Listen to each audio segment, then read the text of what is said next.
Good evening. We are having some slight technical problems this evening. I'm not entirely sure why, but I tried to invite the two mentees that I was going to do this live session with, and they're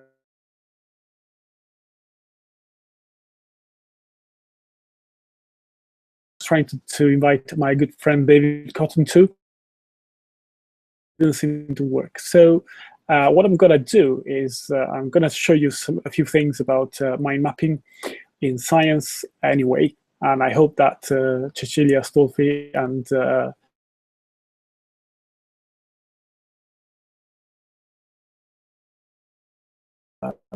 live through the Talk Physics page, or at least maybe on demand later on, as any of you will be able to do anyway.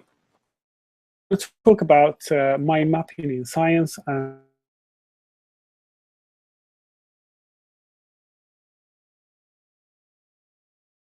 I believe gaining a deeper understanding of scientific topics. So I'm going to show you an idea of what I do usually when I talk about mind mapping. So this is a little presentation that I usually have when talking about mind mapping. Mind mapping is the art of thinking for me. And before we think about mind mapping, we need to look at some lessons from neuroscience. What does neuroscience tell us about the brain, and how do we know that mind mapping is an effective technique to harness the power of our brain?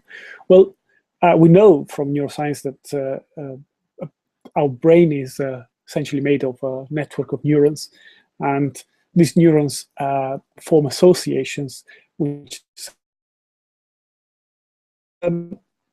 the image you see on the right there is basically one of the newest neuroimaging techniques that networks and pathways of neurons all join together to form in our brains. And essentially, as you learn new memories, as you learn new things, the physiology of our brain basically changes. Those pathways become stronger and stronger, and therefore our physiology of our brain changes. Also,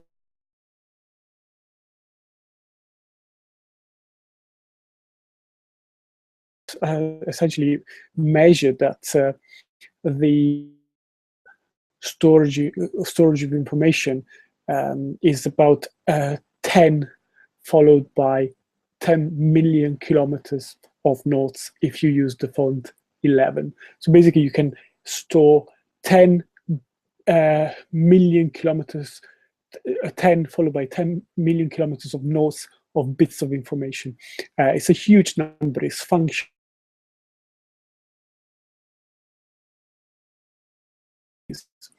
So how can we great capacity of the brain? Well, the problem is that we have an awful lot of words, and we ask them to take notes like this, them being our children, our students.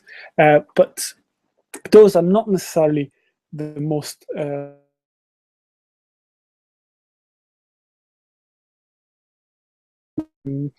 the fact you have many big sentences and a lot of words that frankly we could do without in order to make better and more memorable associations is a hindrance rather than a help to our students and to ourselves as well. So I used to mind map a little bit like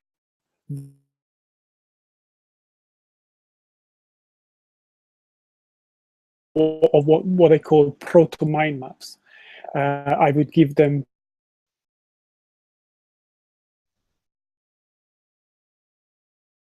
Hello? that I have there on the right, on the left, sorry, and then they would have to fill it in with what you see on the left. This was the days when forms of energy were still in relatively good light.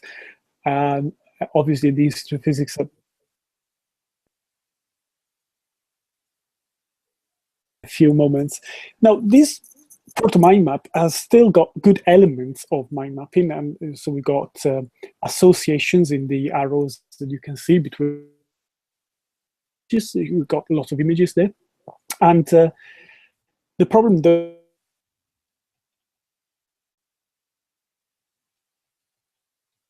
really necessarily help us to remember things or to make full associations between keywords and basic ordering ideas. So I'm trying to cram a little bit about what we teach normally in a whole day course to do with mind mapping, so bear with me a minute. Now, a few years ago then, I discovered the mind mapping laws, or better still, I read Tony Buzan's book, the Mind Map book. And that book literally changed my perception of mind mapping, and it was a very useful discovery for me.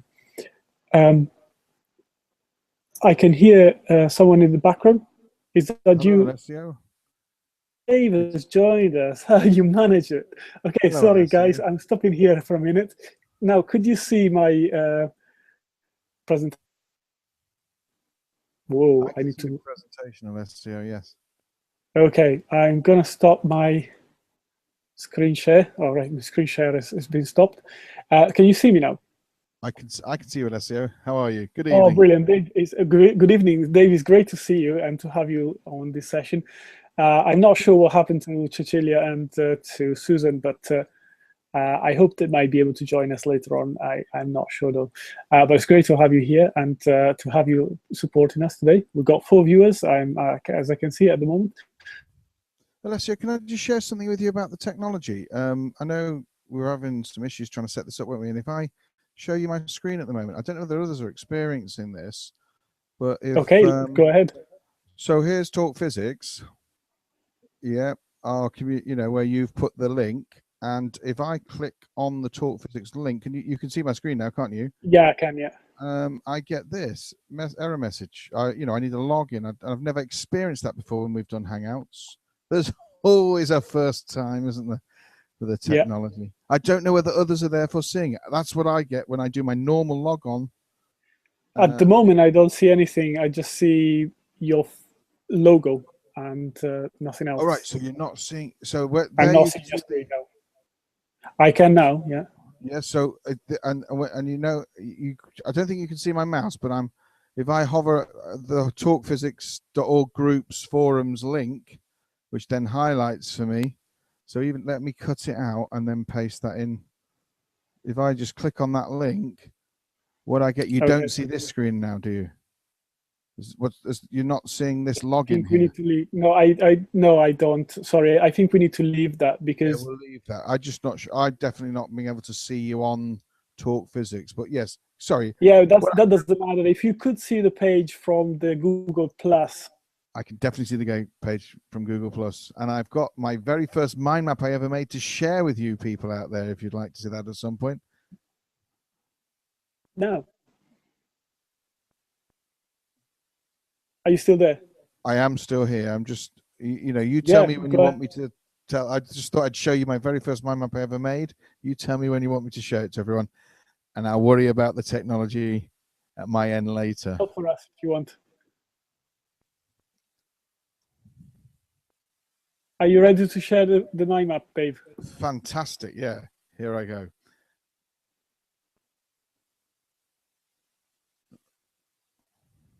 Now, when I was a student teacher, I made this mind map, which I think you can see now.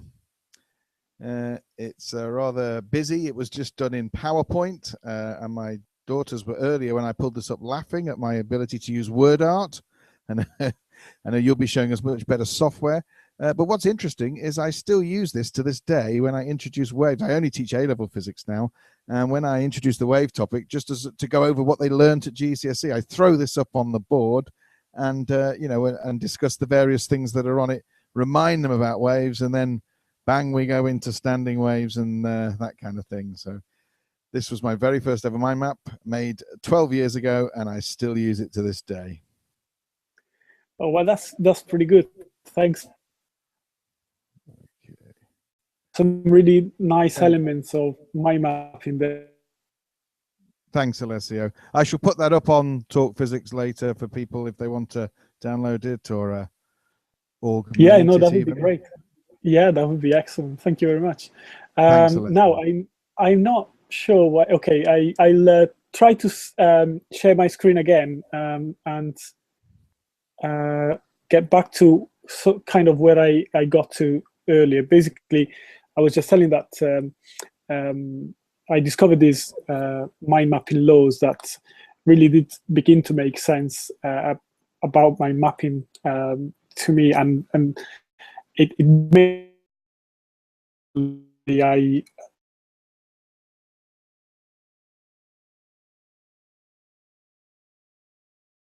students. So I'll just go through some of these ideas, and I have to say that this mind map was taken from biggerplate.com, and it's one of the Tony Buzan mind maps. It's Think Buzan's mind maps, and it just explains a little bit to explain why some of these rules are important. And I'll also tell you what my favorite rule is in a moment. Now, if you look at the top right branch, the paper basically it should be laid out as in landscape, like the one you had, Dave, and it should be a blank page starting from the center with a nice central image that gives you the idea of what your mind map is going to be about. So that's your most important idea there in the middle. Lines.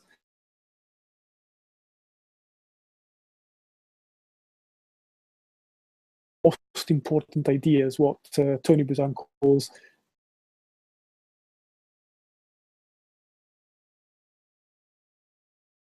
should radiate organically from the center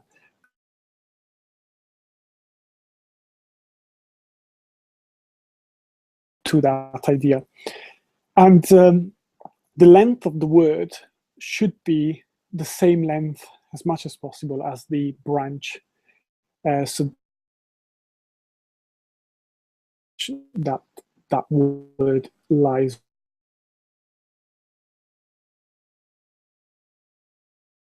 right.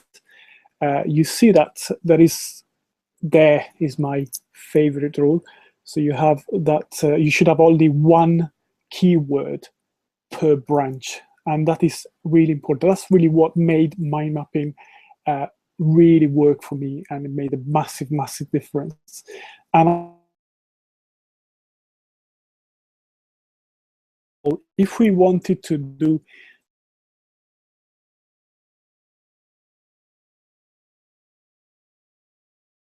break that first rule, so I could say something.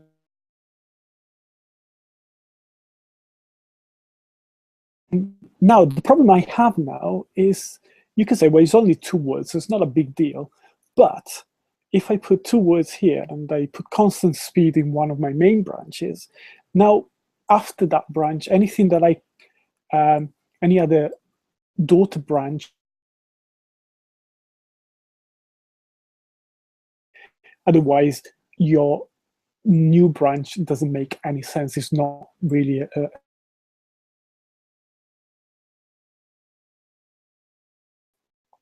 here.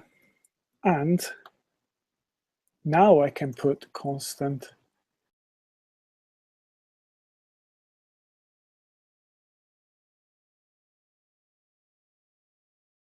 acceleration.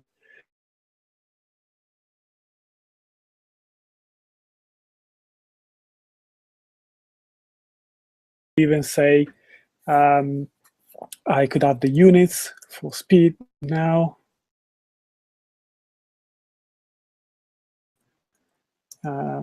For speed. Okay.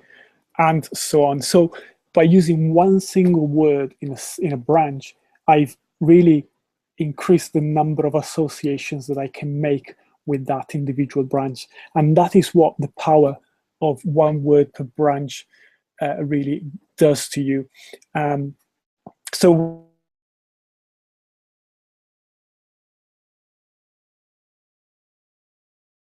I insisted that my children used that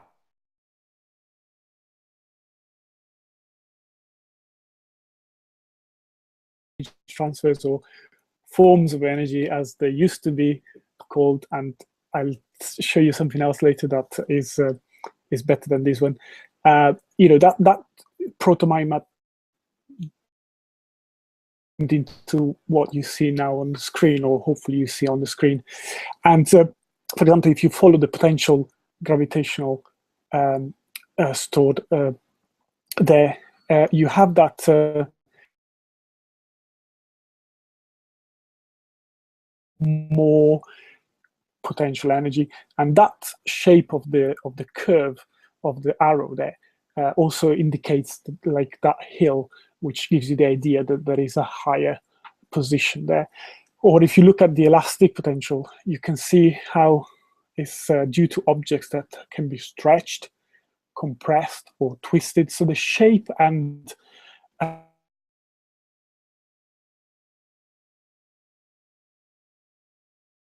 to convey. So that's what the power of one word per branch, but also the shape of your branches can do to you. But obviously, because we are doing an Institute of Physics session, I should show you some of the better ways of teaching about energy, which hopefully are well illustrated in this.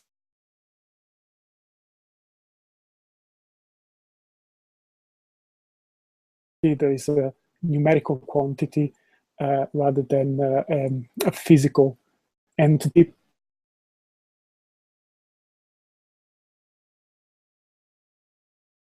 And not possible. And it hasn't got causal powers. That's another important aspect of energy.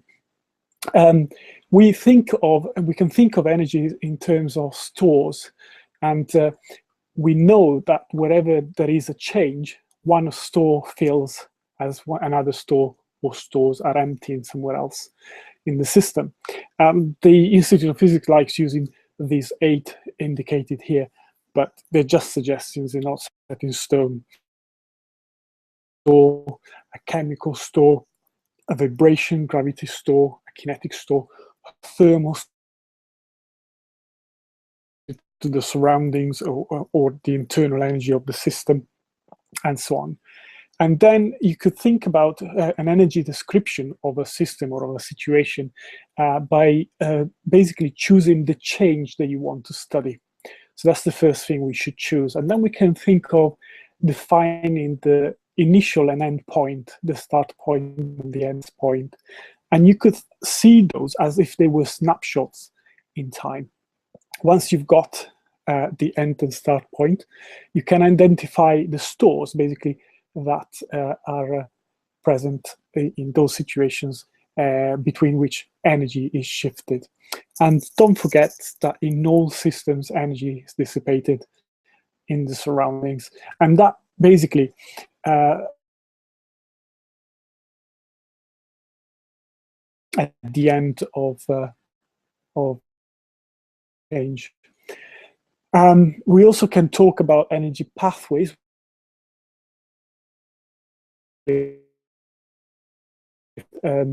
So the pathways is how the process in which the energy is emptying in the store, basically. There are stores that that's why we can talk about heating and not heat energy, because heating is a process and is a pathway for energy shifting. So we can talk about heating particles or by radiation, or we could think of working as a pathway, so electrical work as energy. Here's some work from some of my children, from some of my classes. This is a group of year 10 girls who were looking at stopping distances, and they followed the one word per branch quite well in this one, and also the fact that they use a lot of images. So if you look at the stopping distance, basically they're saying, well, it's made up of two things: the braking distance, which is affected by the conditions of the car, basically the tire, weight of the car, and also conditions of the road, for example, oil on the road, and so on. They could have put a little bit more there, but that's pretty good, I think. And the thinking distance is something to do with the conditions of the driver. So you think alcohol, drugs, tiredness, eyesight, age. It can also be affected by distractions in the car, whether you're talking to a friend, whether you've got pets and misbehaving.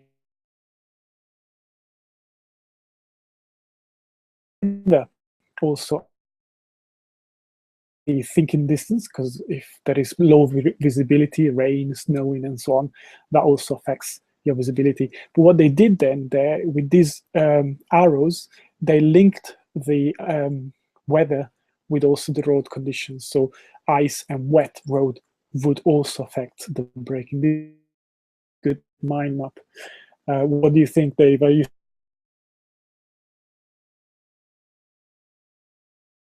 I don't know if I've lost Dave, but okay, I'll carry on then. This is another one which is an easy one to start with if you want to get your children to practice the one word per branch rule, looking at type of foods. And this one is one of my favorite. It was a year 7 boy who was looking at electric circuits, and not particularly necessarily a more able and talented pupil, but using mind maps and the one word per branch rule, he really showed quite a deep level of understanding. So let's have a look at what he thinks. Now, electrical circuits are made of components at the top of your branch. They could be insulators or conductors. And there is a current also in electric circuits, in closed electric circuits. So what is a current? It's a flow of electrons, and electrons are particles. They're small. But if you look at the links that he makes also, there is no flow of current, if you can see that, if you have components that are insulators. And there is a flow of current if they are conductors. Now, he's also talking about the resistance. Now, he says the resistance is a bit like a hurdle to the current. So you've got low resistance means that there is a high current, whereas high resistance means there is a low current. So I think there's a lot of understanding there for a year 7 boy about circuits in this mind map. And just to conclude, why don't you try yourself using that Christmas dinner if you want. That's quite an easy one to do. Or and I took from biggerplate.com from the Think Design bank of mind maps, and this is quite a useful starter for your lesson planning through mind maps. And that's basically what I wanted to share with you tonight. And I'm not sure whether Dave is still there or what's happening to the broadcast, if anybody has managed to join us tonight. But I hope you enjoyed the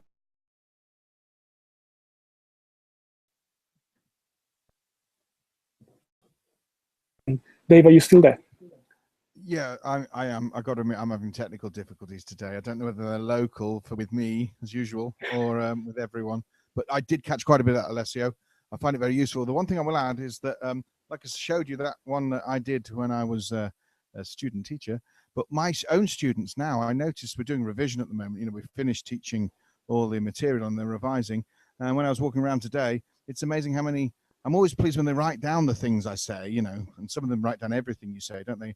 But I noticed some today were using mind maps, you know, and structuring it in such a way that they found it useful, linking bits out of the topics together and things, which again helps make the connections in their own brain ready for revision.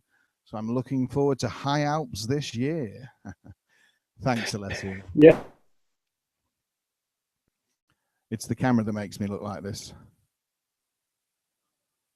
And everybody was good to watch on demand. I hope you'll